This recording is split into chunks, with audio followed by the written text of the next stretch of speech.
BMFI Elementary was everything the Western family had dreamed of: an elite school in a progressive neighborhood, where their talented daughter Amara could finally thrive when their daughter's behavior suddenly changed. With her new teacher, her father Malik Weston's secret observation of the school cafeteria uncovered something that would shake him to his core. That day would forever change an innocent child's view of the world. Before we dive into this shocking story that will send shivers down your spine and make you think twice about who's really teaching, in our schools, comment below where you're watching from today. And if you like this story, don't forget to subscribe. The autumn air carried a crisp excitement as Malik and Jasmine Weston walked hand in hand up the concrete steps of BMF Elementary School. The building's warm light spilled onto the manicured lawn, welcoming parents for the annual evening conference. Their footsteps echoed through the hallway, decorated with children's artwork, each piece attested to the creative spirits that filled these classrooms daily. For the Western, this wasn't just another parents' evening. It was a celebration of their decision to move to this affluent, diverse neighborhood 2 years ago. Here in this progressive pocket of the city, they felt they'd finally found the perfect place to raise their daughter Amara. The familiar scent of chalk and children's art supplies filled the air as they made their way to Amara's current classroom. Mrs. Thompson, Amara's teacher, greeted them with a genuine smile that reached her eyes. The couple settled into the small chairs at her desk, feeling slightly oversized but completely at ease. Mr. and Mrs. Weston, Mrs. Thompson began shuffling through her papers with obvious enthusiasm. I cannot express enough how much of a joy it has been having Amara in my class this year. She pulled out a folder filled with Amara's work, spreading out colorful papers covered in neat handwriting and complex math problems. Amara isn't just excelling academically, Mrs. Thompson continued, her voice warm with pride. She's consistently been at the top of her class in both mathematics and reading comprehension, but what truly sets her apart is her leadership ability. The other children naturally gravitate toward her during group activities. Malik and Jasmine exchanged proud glances as Mrs. Thompson shared story after story of Amara's achievements. Their daughter's analytical mind, her kindness toward classmates, her natural curiosity, each detail confirmed what they already knew about their little girl, while filling them with renewed pride. Just last week, Mrs. Thompson added, Amara organized a study group for our multiplication tables. She noticed some of her classmates struggling and took it upon herself to help them. That's the kind of student she is, always thinking of others while pushing herself to excel. As the meeting drew to a close, Mrs. Thompson's eyes grew slightly misty. I'm going to miss having Amara in my class, she admitted, but I know she'll continue to shine bright in her new classroom. Just then, a knock at the door interrupted their conversation. A woman with shoulder-length blonde-gray hair entered, her smile broad and welcoming. I hope I'm not interrupting, she said, but I heard the Western were here and I just had to introduce myself. Mrs. Thompson brightened. Oh, perfect timing, Mr. and Mrs. Weston. This is Susan Miller. She'll be Amara's teacher starting tomorrow. Susan Miller stepped forward, extending her hand warmly. I've heard so many wonderful things about Amara, she said, her voice filled with what seemed like genuine enthusiasm. Mrs. Thompson has been singing her praises in the teacher's lounge for months. I can't wait to have such a bright young mind in my classroom. Malik and Jasmine felt their hearts lighten even further. Susan Miller had an air of competence and kindness about her that immediately put them at ease. She spoke about her teaching philosophy, her excitement for the upcoming term, and her plans to nurture each student's individual talents. Amara's academic record is impressive, Mrs. Miller said, but what really excites me is hearing about her leadership qualities. We'll be doing a lot of group projects this term, and I think she'll really thrive in that environment. As they prepared to leave, Mrs. Miller's parting words lingered in the air. I can't wait to see Amara tomorrow. I just know we're going to have an amazing year together. Walking out of the school building, Malik and Jasmine felt a deep sense of contentment. The evening had confirmed everything they'd hoped for when they chose this school: dedicated teachers, a nurturing environment, and a place where their daughter could truly flourish. The drive home was filled with animated conversation about Amara's achievements. As they pulled into their driveway, the warm glow from their porch light welcomed them home, where their daughter waited eagerly for news about the meeting. Amara sat cross-legged on the living room couch, her favorite book temporarily forgotten. As her parents entered at 10 years old, she was already showing signs of the remarkable young woman she would become: intelligent, compassionate, and full of curiosity about the world around her. So she asked, bouncing slightly on the cushions, what did Mrs. Thompson say about me? Malik scooped her up in his arms, spinning her around as she giggled. Only that you're the most amazing student she's ever had, he declared, setting her down gently. Really? Amara's eyes widened with Delight really, Jasmine confirmed, running her fingers through their daughter's braids. And guess what, we met your new teacher too, Mrs. Miller. Seems wonderful. The family moved to Amara's room where they spent the evening together. Amara showed them her latest art projects and the book report she'd been working on. Her room was a testament to her personality, walls lined with bookshelves, a desk covered in science projects, and a collection of awards from various academic competitions. I can't wait to start in Mrs. Miller's class tomorrow, Amara said, sitting on her bed clutching her favorite stuffed elephant. Jenny told me they do lots of cool science experiments, and they're starting a new book next week that's supposed to be really good. As bedtime approached, Malik and Jasmine tucked their daughter in their hearts, full of pride and hope for her future. After kissing her goodnight, they retired to their own room, where they could finally discuss the evening in private. Remember when we first moved here? Jasmine asked, settling onto their bed. How worried we were about making the right choice. Malik nodded, his expression growing serious for a moment. After what happened at her old school, he trailed off, remembering the bullying incident that had prompted their move. The memory of Amara coming home in tears, targeted because of her race, still made his blood boil. But look at her now, Jasmine said, quickly reaching for his hand. She's thriving here. The school is everything we hoped for: diverse, welcoming, challenging. And did you see how many other children of color were represented in the artwork on the walls? You're right, Malik agreed, his tension easing. This place is different, better. We made the right choice moving here, even if it meant taking on a bigger mortgage and longer commutes to work. Seeing her so happy and successful, it makes everything worth it. They talked late into the night about their daughter's future, about the opportunities that seemed to be opening up before her, and about their gratitude for finding this welcoming community.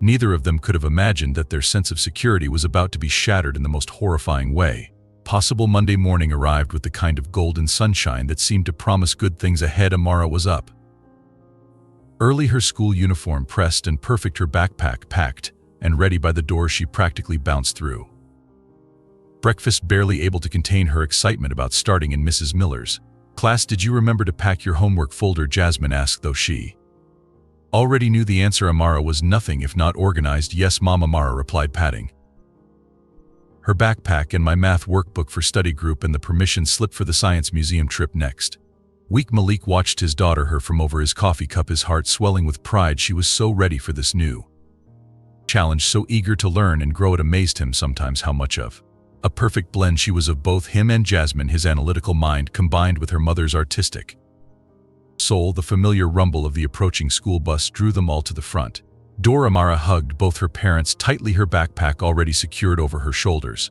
Have a great first day, Princess, Malik said, straightening her collar one last time. Show them how brilliant you are, Jasmine added, pressing a quick kiss to her forehead. They watched as Amara bounded down the driveway, her braids bouncing with each step. She climbed aboard the bus, immediately spotting her friend Jenny and waving enthusiastically to her parents through the window as the bus pulled away. Malik and Jasmine stood arm in arm watching until it disappeared around the corner. Remember when we first moved here?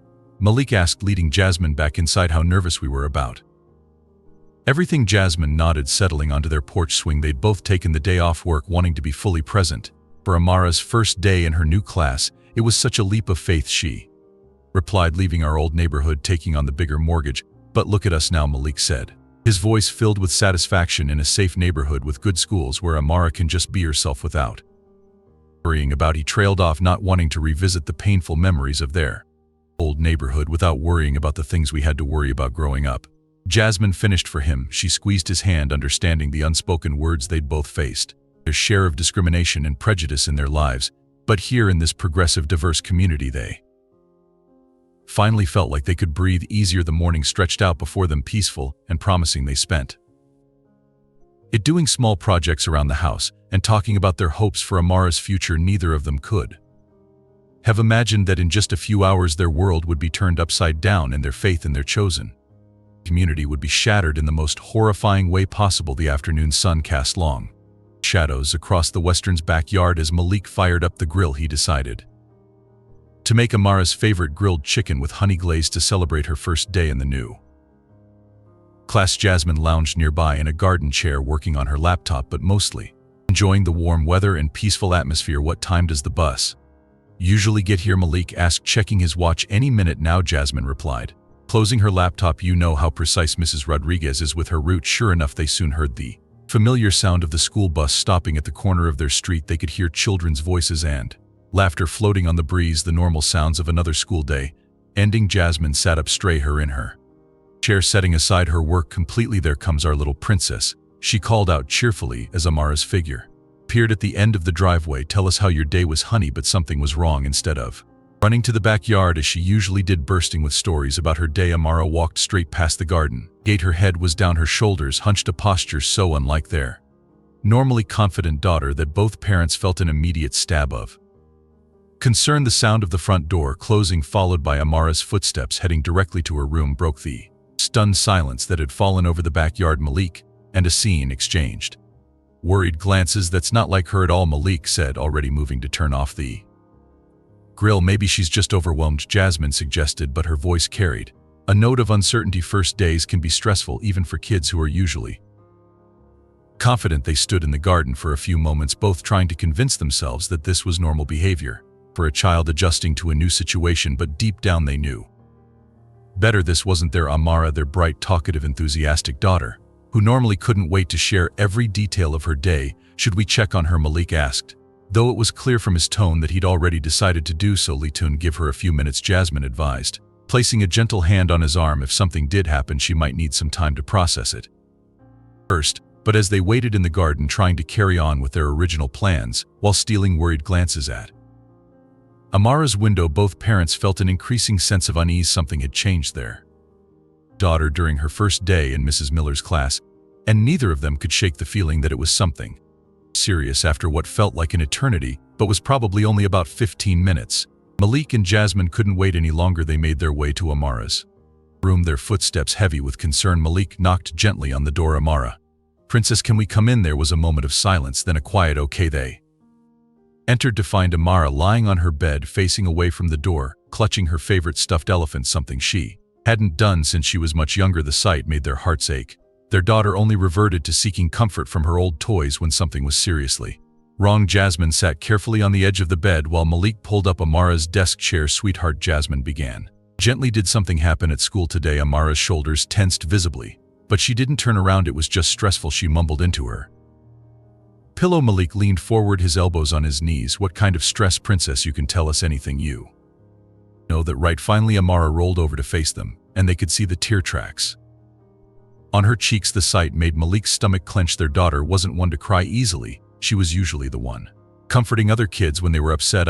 Amara started, then stopped, biting her lip. I just want to be alone for a little while, please. Jasmine stroked her daughter's hair, noting how Amara seemed to flinch slightly at the touch.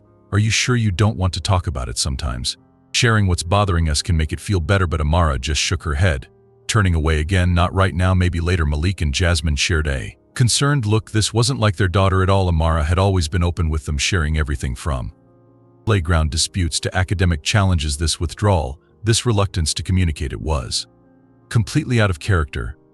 Sweetheart, Jasmine said, finally standing up. Weck, give you some space, but we're here whenever you want to talk. Or right as they left the room, closing the door softly behind them, Malik felt a familiar knot forming in his stomach, the same feeling he'd had years ago when Amara was being bullied at her old school. But this was supposed to be different. This was BM5 Elementary in their safe, progressive neighborhood. This was supposed to be better. In the hallway, Jasmine touched his arm. She's probably just overwhelmed, she whispered, trying to sound convincing. New teacher, new classmates, new expectations. It's a lot for a child to handle. But Malik couldn't shake the feeling that there was something more sinister at play. He'd seen that look in his daughter's eyes before, and it wasn't the look of a child struggling with normal school stress. It was the look of someone who had encountered something they weren't prepared to handle, something that had shaken their faith in the world around them. The evening progressed with an unusual tension hanging in the air.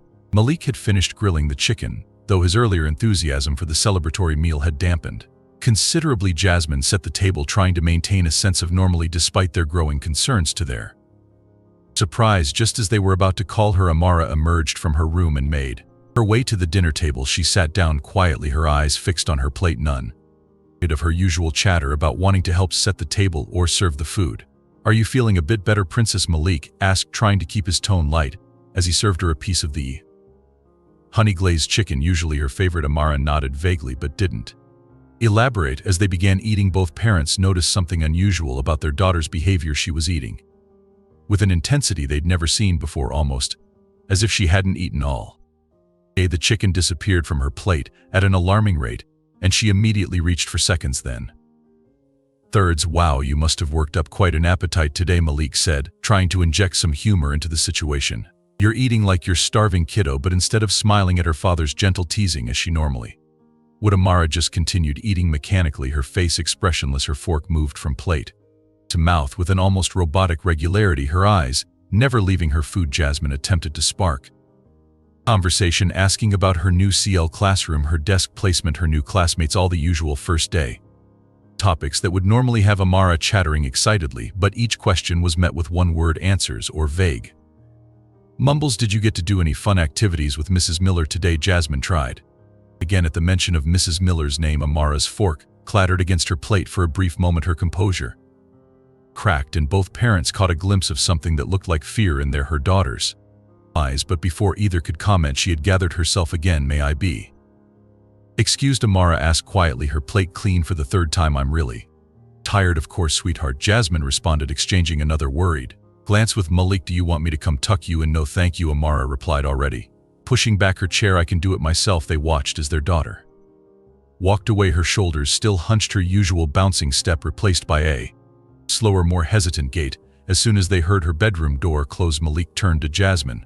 Something's wrong, he said firmly. This isn't normal first day jitters. You saw how she reacted when you mentioned Mrs. Miller's name. Jasmine began clearing the plates, her movements betraying her anxiety. Maybe we're reading too much into this, she suggested, though her voice lacked conviction. You know how Amara is. She puts so much pressure on herself to be perfect. Maybe she's just worried about living up to Mrs. Miller's expectations. After all the praise she got from Mrs. Thompson. No, Malik shook his head, his jaw set. This is different. Did you see how she was eating like he hadn't seen food all day? And that look in her eyes? He trailed off, remembering the flash of fear he'd glimpsed. What are you thinking? Jasmine asked, setting down the plates and turning to face her husband. I'm thinking about what happened at her old school, Malik said quietly. How long it took her to tell us about the bullying, how she tried to handle it all by herself until it got too much to bear. But this is BMFI, Jasmine protested. We chose this neighborhood, this school, specifically because it's different. Mrs. Miller seemed so kind at the meeting yesterday. Sometimes people aren't what they seem, Malik responded, his voice heavy with past experience. And sometimes the worst things happen in the places where you least expect them. They spent the rest of the evening in troubled conversation, their voices low to avoid disturbing Amara. When they finally went to check on her before heading to bed themselves, they found her already asleep, still clutching her stuffed elephant, her face troubled. Even in slumber that night, Malik lay awake long after Jasmine had fallen asleep. His mind kept replaying every detail of the evening, Amara's unusual behavior, her ravenous appetite, the fear in her eyes at the mention of Mrs. Miller's name. Something wasn't adding up, and the familiar protective instinct that had served him well in the past was screaming at him to act. He thought back to their old neighborhood, to how long it had taken him to realize what Amara was going through. By the time they discovered the extent of the bullying their daughter had already suffered in silence for months, he'd promised himself then that he would never let her down like that again. As the first light of dawn began to creep through their bedroom window, Malik made his decision. He couldn't sit back and wait for Amara to tell them what was wrong. He needed to find out for himself. Getting up quietly, he went through his morning routine earlier than usual. When Jasmine stirred, he was already dressed for work. I thought I'd drive Amara to school today, he said casually when Jasmine gave him a questioning look. Give her some extra support. Jasmine smiled, touched by what she perceived as a father's thoughtful gesture. That's sweet of you, honey. I'm sure she'll appreciate it. But Malik had no intention of going to work after dropping Amara off. He'd already sent an email to his office saying he'd be taking another personal day. His real plan was to stay at the school and observe, to figure out what was causing his daughter's distress. As they ate breakfast, Malik watched Amara carefully. She seemed slightly less tense than the previous evening, but still not herself. When he offered to drive her to school, she accepted with a quiet okay. None of her usual excitement about getting to spend extra time with her dad. The drive to school was mostly silent. Malik tried to engage Amara in conversation, but she remained withdrawn, staring out the window as the familiar streets of their neighborhood passed by. As they approached the school, he noticed her beginning to fidget with the strap of her backpack, a nervous habit she'd developed during the bullying at her old school. You can tell me anything "Right, princess," he said, as they pulled up to the school drop-off area. "Anything at all?" Amara looked at him then, and for a moment he thought she might open up, but instead she just nodded, gave him a quick hug, and got out of the car. He watched as she walked toward the school entrance, noticing how she seemed to hesitate slightly before going inside, instead of pulling away from the curb. Malik waited until most of the other parents had left, then found a parking spot with a clear view of both the playground and the cafeteria windows. He sent a quick text to Jasmine saying he'd made it to work safely, then settled in for what he hoped would be an uneventful day of observation. Little did he know that in just a few hours he would cover something far more disturbing than anything he could have imagined. From his vantage point in the parking lot, Malik had a clear view of the school's main areas. He positioned his car carefully, close enough to see clearly but far enough away to avoid drawing his attention. As a parent, his presence wouldn't raise immediate suspicion, but he still needed to be careful. The morning passed slowly. Through the large windows he could occasionally catch glimpses of students moving between classrooms during the first recess. He watched intently as children poured onto the playground. His heart lifted slightly when he spotted Amara with a small group of friends apparently engaged in their usual games. She was smiling, laughing. Even as she played jump rope with two other girls, to any casual observer she would have appeared perfectly normal, just another happy child enjoying recess with her friends. But Malik noticed the subtle signs that others might miss: how her laughter seemed to fade too quickly, how her eyes kept darting toward the school building, how she stayed closer to the playground's edges rather than joining the larger groups in the center as she usually did. Still, there was no obvious sign of bullying or mistreatment. No other students were avoiding her or treating her unkindly. If anything, her classmates seemed to seek out her company, just as Mrs. Thompson had described during the parent-teacher conference. As the morning wore on, Malik found himself growing increasingly puzzled. He'd expected to see some interaction or incident that would explain Amar's behavior the previous evening, but everything appeared normal. On the surface, too normal perhaps. He checked his phone, responding to a few work emails to maintain the illusion that he was at the office. Jasmine had sent a text asking how his day was going, and he felt a twinge of guilt as he replied with a vague "all good here." He hated being dishonest with her, but he knew she would worry if she knew what he was doing. As lunchtime approached, Malik's attention sharpened. He remembered Amara's unusual appetite at dinner the night before, how she'd eaten as if she'd been starving. Could something be happening during lunch? Were other students taking her food? Was she being prevented from eating? The timing of the lunch periods was something he knew well. Amara had often talked about how her class had the second lunch period, right after the third graders. As he watched the first group of students file into the cafeteria, Malik made a decision. Simply observing from outside wasn't enough. He needed to get closer to see exactly what was happening during. For lunch, he checked his watch at 11:45 a.m.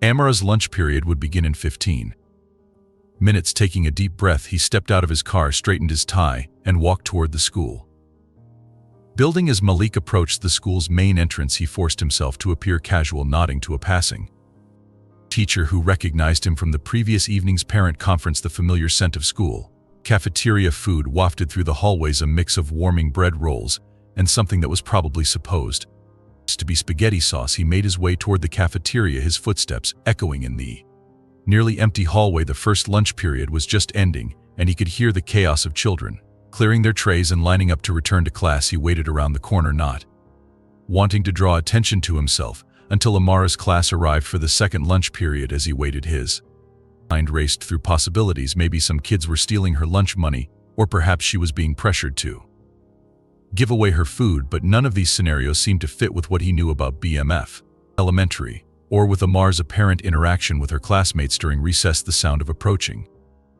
footsteps and children's voices signaled the arrival of the second lunch period. Malik watched as various classes filed into the cafeteria, finally spotting Amara's class. Among them, his daughter walked in line with her classmates, but something about her demeanor seemed off. While other children chattered excitedly about lunch, Amara kept her head down, almost trying to make herself invisible, making sure to stay back far enough not to be immediately noticed. Malik positioned himself where he could observe the lunch line. He watched as students moved through, receiving their trays of food. Everything seemed normal at first, the usual array of elementary school lunch options being served to each child.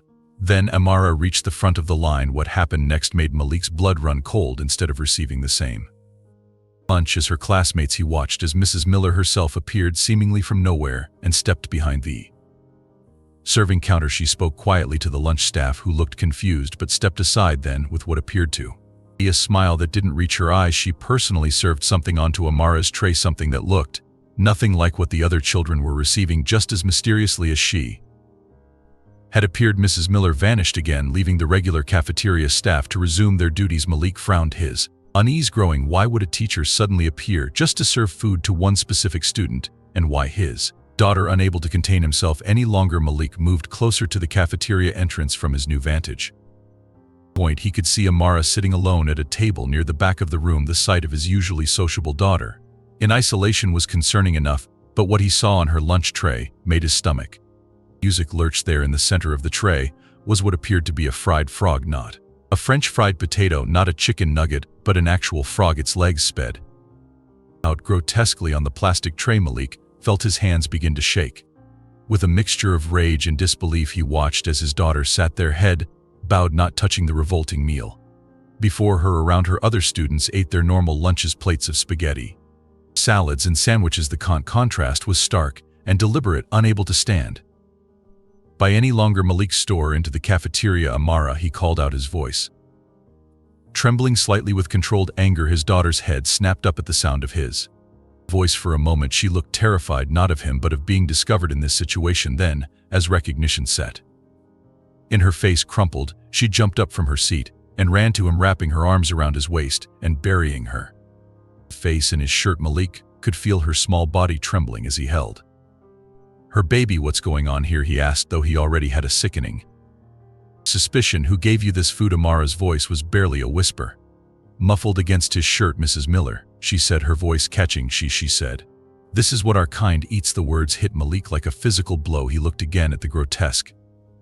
meal on the tray, then at his daughter's tear-stained face, and felt something inside him break. All the trust they'd placed in this school, all the belief that they'd found a safe place for their daughter, it all came crashing down in that moment, here in their supposedly progressive neighborhood, in their carefully chosen school. Their 10-year-old daughter had been subjected to an act of racism so blatant, so cruel that it took his breath away, and it had come not from other children but from a teacher, someone who was supposed to protect and nurture his child. Looking around the cafeteria, he noticed other students beginning to stare, some with confusion, others with what appeared to be guilt on their faces, as if they'd known something was wrong but had been too afraid or uncertain to speak up. The reality of the situation hit him full force. This hadn't been a one-time incident. The previous day's behavior, Amara's ravenous appetite at dinner, her reluctance to talk about school, it all made horrible sense. Now his daughter had been subjected to this treatment for 2 days, suffering in silence, just as she had at her old school. But this time things would be different. This time he was here to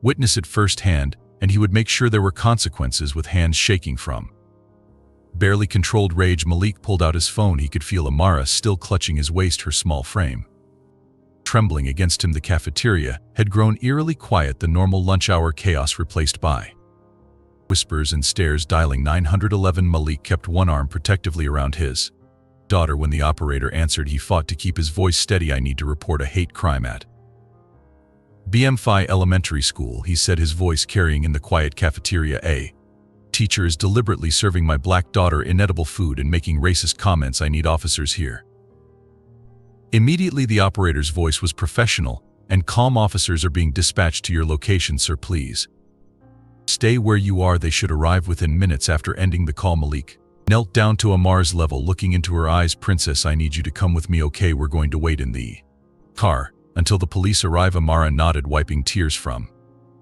her cheeks as they turned to leave the cafeteria. Malik noticed several students had pulled out their phones, presumably recording the scene. Good, he thought, let there be evidence. Daddy, Amara whispered as they walked through the hallway. I'm sorry I didn't tell you yesterday. Malik's heart clenched. No, baby, he said firmly, squeezing her hand. You have nothing to be sorry for. Nothing that happened here is your fault.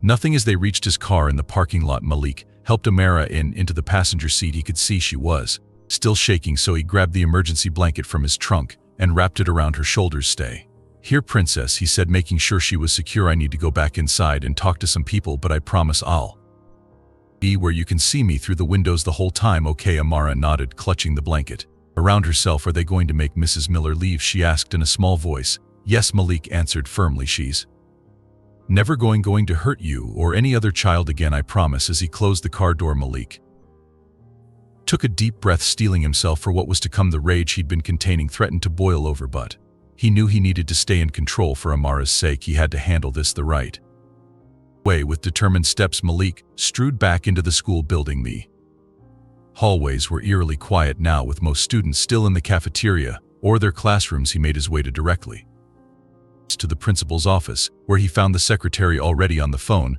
presumably having been alerted to the situation. I need to speak with Principal Roberts immediately, Malik stated, his voice firm but controlled, and I need someone to bring me to Mrs. Miller's classroom. The secretary, looking flustered, quickly ended her call. Mr. Weston, Principal Roberts is already on his way to meet you. He should be here as if on cue. Principal Roberts rounded the corner, his face grave. Mr. Weston, he began, I've just been informed of a situation in the cafeteria. Take me to Mrs. Miller's classroom. Malik interrupted, his tone leaving no room for discussion. Now the principal hesitated for just a moment before nodding. Follow me, he said. Leading the way down the hallway, they found Mrs. Miller in her classroom, calmly arranging papers on her desk as if it were any other school day. When they entered, she barely looked up, her face wearing an expression of mild annoyance at the interruption. Mrs. Miller, Malik said, his voice trembling with contained fury, I want you to explain why you served my daughter a fried frog for lunch. Mrs. Miller's response was chilling in its casualness. She smirked slightly, still not making eye contact. Can you please get out of my classroom? I'm working. The dismissive tone, the complete lack of acknowledgement of what she'd done, it was almost more than Malik could bear. His fists clenched at his sides as he fought to maintain his composure. Working, he repeated, his voice rising slightly. Is that what you call deliberately terrorizing a 10-year-old child? Is that what you call forcing my daughter to go hungry while making racist comments about what our kind eats? Mrs. Miller finally looked up, her expression cold and unchanged. Mr. Weston, I'm sure I don't know what you're talking about now. If you'll excuse me. No, Malik cut her off, taking a step forward. I will not excuse you. I will not excuse this blatant racism. I will not excuse you traumatizing my child, and I certainly will not excuse your attempts to pretend this isn't happening. Principal Roberts, who had been standing quietly by the door, finally spoke up. Mrs. Miller, these are very serious accusations. We need to. But before he could finish, they heard the sound of approaching footsteps in the hallway. The police had arrived too. Officers appeared in the doorway of the classroom, their presence immediately changing the dynamic of the room. One was a middle-aged white officer with graying hair at his temples, while the other was a younger black officer who introduced himself as Officer Jordan. We received a call about a potential hate crime, the older officer stated, looking around the room. Who's Mr. Weston? That's me. Malik stepped forward, struggling to keep his voice steady. I'm the one who called about my daughter, Amara. The older officer pulled out a notepad. Can you explain what happened? Malik began recounting the events, from Amara's unusual behavior the previous evening to his discovery in the cafeteria. As he spoke, he noticed Mrs. Miller's smirk growing slightly, especially when the old officer's expression showed hints of skepticism. So, you're saying this teacher deliberately served your daughter a fried frog? The older officer asked, his tone suggesting disbelief, and made racist comments about it. That's exactly what I'm saying, Malik insisted, his frustration growing. My daughter is sitting in my car right now, traumatized after being subjected to this woman's racism for 2 days. The older officer turned to Mrs. Miller. What's your response to these allegations? Mrs. Miller's face transformed into a mask of innocent concern. This is completely ridiculous, she said, her voice dripping with false sincerity. I would never do something like that. Mr. Weston is clearly overreacting to what was probably a simple misunderstanding. Malik felt his heart rate spike at her casual dismissal of the situation. He could see the older officer already beginning to nod along with Mrs. Miller's version of events, and for a moment he felt the same helpless rage he'd experienced so many times before when facing systemic racism. But then Officer Jordan spoke up. Mr. Weston, Officer Jordan said, his voice calm but authoritative, could I speak with you privately for a moment? Malik followed Officer Jordan into the hallway, leaving Mrs. Miller with the other officer and Principal Roberts. As soon as they were out of ear, Officer Jordan's professional demeanor softened slightly. Tell me everything again, he said quietly, every detail, no matter how small. Something in the officer's tone told Malik that he was truly being heard. For the first time, he recounted everything again. Amara's behavior, changes, his surveillance, and the horrifying discovery in the cafeteria. You said there's still evidence in the cafeteria? Officer Jordan asked. Yes, Malik replied. The tray Should still be there, and there were students recording on their phones. Officer Jordan nodded grimly. Show me. They walked to the cafeteria, which had been cleared of students but not yet cleaned. On the table where Amara had been sitting, the tray still sat with its grotesque contents undisturbed. Officer Jordan took photos with his department-issued camera, his face growing increasingly serious as he documented the evidence. This is he started, then stopped, shaking his head in disgust. This is beyond unacceptable. He radioed his partner to join them in the cafeteria. When the older officer arrived and saw the evidence for himself, his earlier skepticism began to fade. The reality of what they were dealing with couldn't be denied when faced with such concrete proof. There's more, Officer Jordan said, addressing his partner. We need to interview the cafeteria staff and get access to any security footage, and we need statements from students who witnessed this. The older officer nodded, his professional training taking over now that there was clear evidence of wrongdoing. Together they returned to Mrs. Miller's classroom, where her smug demeanor began to crack as she realized the tide had turned. Susan Miller, Officer Jordan announced, you're under arrest for committing a hate crime. You have the right to remain silent. As Mrs. Miller was led away in handcuffs, her previous composure completely shattered, she began protesting loudly, her true nature finally showing through. The facade of professional respectability she'd hidden behind Malik watched as she was escorted out of the building, feeling a complex mix of emotions: relief that she was being held accountable, rage at what she'd done to his daughter, and deep sadness that such hatred could exist in a place where children should feel safe. The drive home was silent, with Amara still wrapped in the emergency blanket in the passenger seat. Malik had